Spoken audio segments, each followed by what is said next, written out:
So I think that one of the most important things about a graduate program that's sometimes not on the radar of prospective graduate students is what the culture is like amongst the graduate students themselves. How collaborative the graduate students are, how much just time they spend talking to each other, how much they share their work, etc. And I think this just makes a huge difference. I think in a well-functioning graduate program, a graduate student will learn more from their peers than they will from the faculty. And so I think you really want to have that kind of culture, a kind of culture where people get along with each other, where they are able to interact and learn from each other philosophically, that they're able to give and receive criticism in a way that everybody feels good about and it's not competitive.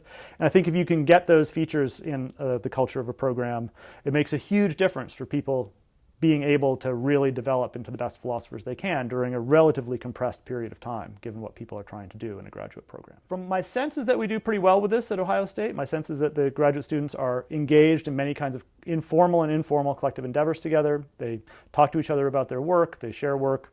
I should also say, as a faculty member, one of the things that I try to do is kind of foster that kind of culture to the extent that I can, for example, in my graduate seminars. So one of the things that I do as a matter of course in my graduate seminars is during the term paper process, I ask the students to get into groups and to workshop their papers together in the groups. This is something I think every graduate student should be doing with all their work all the time, but it's a thing where in my role as an authority, I can kind of encourage people to do that in the classroom setting.